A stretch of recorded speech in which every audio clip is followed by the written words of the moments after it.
Deputado Sargento Gonçalves, satisfação recebê-lo aqui no programa. Fazia tempo que o senhor não vinha, né? É verdade, satisfação é minha, viu, Bruno? E a primeira Giovani. pergunta que eu queria fazer pro senhor, rapaz, é direcionada a resposta pro meu amigo Bruno Araújo. Eita. Ele disse...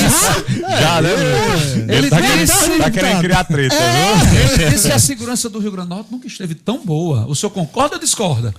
Olha, vou começar até, inclusive, parabenizando a Rocan, acabou de pegar uma calibre 12 lá em Guarapes, lá no Guarapes, né? Agora, estava no via certa. Então, parabéns aos guerreiros. De fato, o que tem de bom na segurança pública do estado do Rio Grande do Norte são homens e mulheres que se dedicam diuturnamente para trazer tranquilidade à sociedade potiguar, né? Agora, a realidade lá do Guarapes, por exemplo, tenho recebido, Bruno, mensagens lá de cidadãos que, na madrugada, membros de organizações criminosas estão batendo na porta do cidadão, levando o que tem de valor, e o cidadão tem que ficar calado, porque se abrir a boca vai lá para cima do morro e é executado. Essa é a realidade, infelizmente, do Guarapes, Cidade Nova, Mãe Luísa, né? Então, infelizmente, é uma triste realidade. Gente, olha o que o Sargento É uma denúncia importante aqui. Olha aqui a gravidade do que o Sargento Isso. Gonçalves está dizendo, que essas regiões que vêm sitiadas já há um bom tempo pelas facções criminosas, os faccionados estão acordando a população ou entrando na casa deles, roubando o que tem de valor, promovendo arrastão, né? E obrigando eles a ficarem calados, que se não ficarem,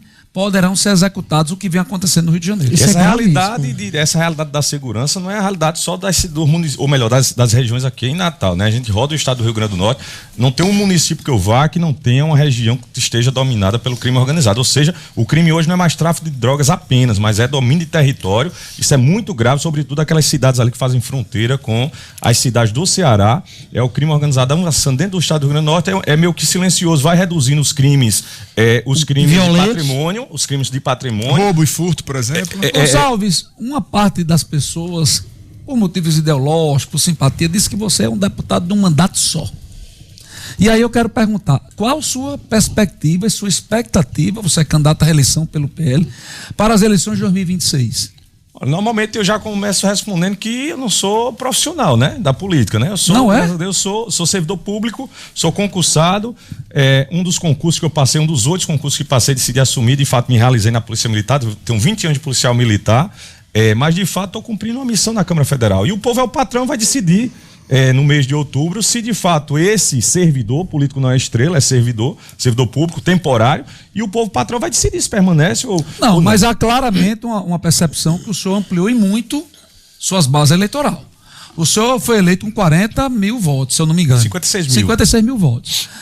Se fala no meu político, e eu conheço pessoas que não votaram no senhor, que na eleição de 2022 o senhor não teve estrutura política e que agora o senhor há uma estrutura política. Então, obviamente, o senhor deve ampliar essa votação. Naturalmente, né, BG? São 3 anos, eu acho que quem acompanha o mandato, quem ouvia o Sargento Gonçalves, inclusive desde 2018, desde a primeira campanha, acredito que eu sou coerente naquilo que eu defendo, naquilo que eu acredito, seja ideologicamente falando, seja no cumprimento, as emendas eu tenho dito sempre que o recurso não é do deputado, o recurso é do povo, é fruto de tributos, impostos a gente tem buscado aplicar da melhor forma possível, estamos construindo, já está em execução, não é promessa, mas são 2 hospitais da Liga contra o Câncer, um em Açu e um na região do Alto Oeste, lá em Pau do Sérgio, na cidade da prefeita Mariana. Eu acho que são entregas importantes, investimento de mais de 40 milhões de reais na segurança pública, mesmo sendo oposição ao governo do estado. A governadora sabe o quanto nós temos um compromisso com a segurança, com as forças, polícia militar, são 20 cidades sendo contempladas com nova estrutura, 3 unidades de combate à facção criminosa, Caicó, Pau do Sérgio e Mossoró.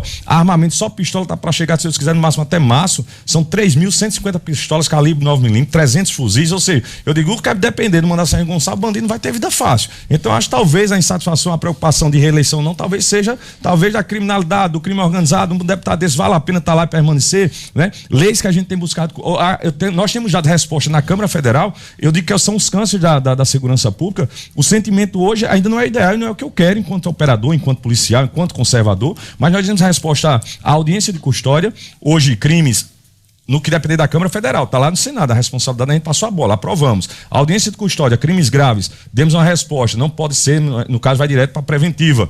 Progressão de regime, no mínimo 80% da pena cumprida.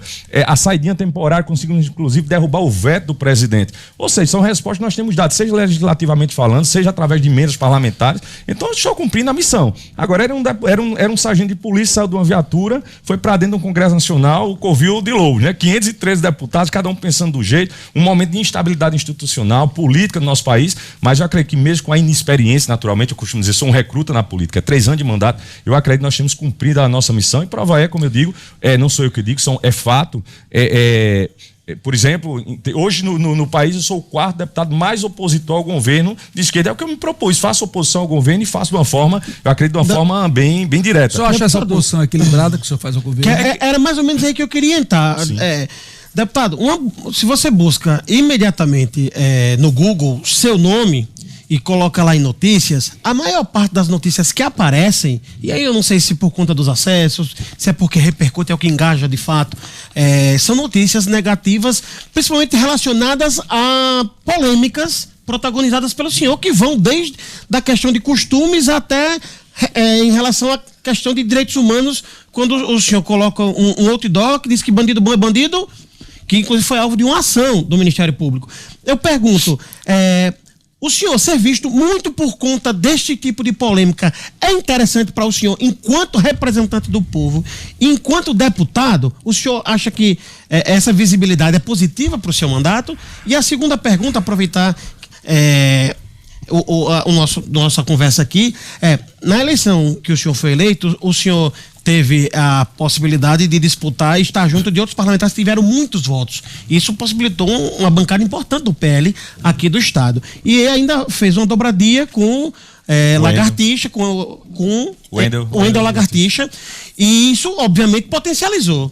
Qual a diferença da eleição de 22 para essa, na sua opinião, dentro do seu contexto, deputado? A política é feita de parcerias, né? Hoje nós temos no mínimo 20 prefeituras, temos uns 70 vereadores no estado. À época não tinha, mas tinha o Wendel, era a Casadinha, o Wendel Lagartixa e Lagatão, né? Então a política é feita de parceria, de agregação, a gente trazer parceiros para perto, né? Todo político faz parcerias. A minha parceria foi com um colega de farda e naturalmente houve um clima ali e nós conseguimos, né? Eu digo que Deus nos levou à Câmara Federal para cumprir esse momento, a missão nesse momento. Então, com muita tranquilidade, é que a gente tem montado um grupo bom, estamos no momento de conversa, nós estamos montando um grupo bom para a disputa em 2026, então a realidade é outra. O cenário, eu estou dentro do mandato, naturalmente o pessoal não me avalia apenas como sargento, sargento de polícia, sim, mas hoje como na atuação parlamentar, e eu digo por isso com muita tranquilidade, se a eleição fosse hoje, o sentimento é que eu estou cumprindo o que eu me comprometi a representar. Não agradando a todos, mas quando eu coloco um outdoor que gera polêmica, gera mais um marketing, é isso, é gerar polêmica, de repente desagrada a quem é do espectro de esquerda, mas quem de fato não gosta de bandido, sem dúvida,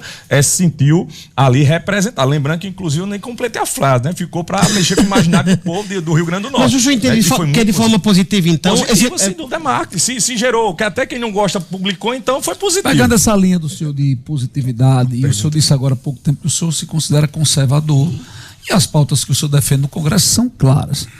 Qual é o sentimento do senhor, como conservador, como um político hoje do PL, em relação ao que o ex-presidente Jair Bolsonaro está passando, ao projeto da desometria, se o senhor votou favorável, se o senhor acha que ele deveria ter sido ampliado ou se foi de bom tamanho, e com o veto do presidente Lula, qual é a expectativa para um novo projeto ou para derrubar o veto?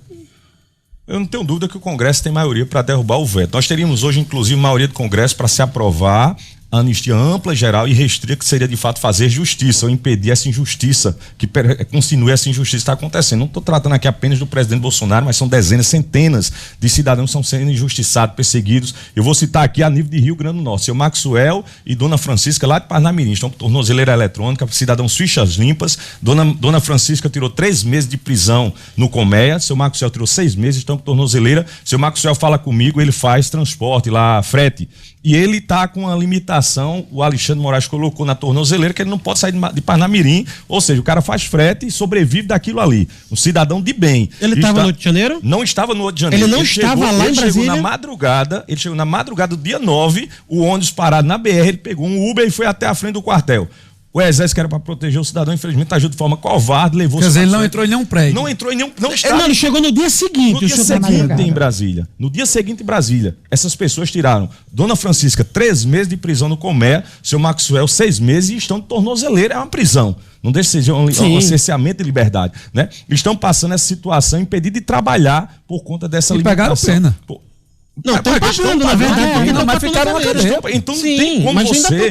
E aí não disse, eu acho que numa pauta de direita, de esquerda, de centro, eu acho que é uma questão de justiça. Eu acho que você tem o mínimo de justiça, você tem 20 anos de policial militar, bandido, eu vejo bandido sair, ser colocado em liberdade, você pegar cidadãos que não cometeram crimes, e até mesmo aqueles que cometeram, eu vou lá, depredação, baderna, nunca vi aqui no Rio Grande do Norte esses jogos que nós vamos aí, o que acontece, e eu passei um bom tempo batalhão de choque, você pega esses sujeitos aí que quebra a vidraça de ônibus, causa pavor dentro de Natal nesses jogos aí, e qual a pena que esses cidadãos são crimes diferentes atribuídos, né, deputado? Mas me diga uma coisa, essas duas pessoas que o senhor relata, porque isso é uma denúncia gravíssima, que seria de repercussão nacional. O que é que eu pergunto ao senhor?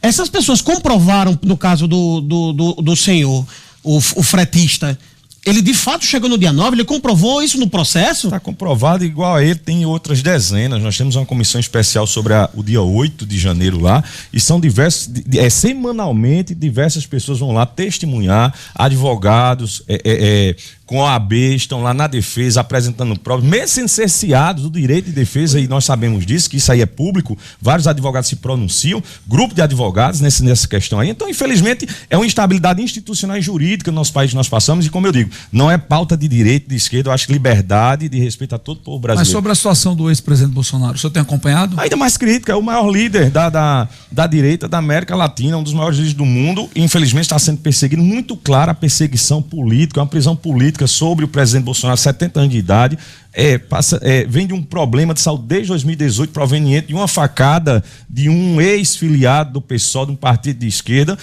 até hoje traz sequelas, passou recentemente por procedimentos cirúrgicos. Quem acompanha, já estive presente em Bolsonaro em alguns momentos, ali aquela crise de soluços que ele tem constante ali, que chega a vomitar, e um senhor com 70 anos de idade está numa situação dessa, numa condição dessa, de fato, fica muito claro aí os abusos praticados pelo ministro Alexandre de Moraes, no mínimo, na pior das hipóteses, seria uma domiciliar humanitária para o presidente. Antes de Luiz Henrique fazer a pergunta, o senhor não teme a força do ministro Alexandre de Moraes, da pena dele, da caneta? O senhor deu uma declaração muito pesada semana passada contra ele, o senhor não teme?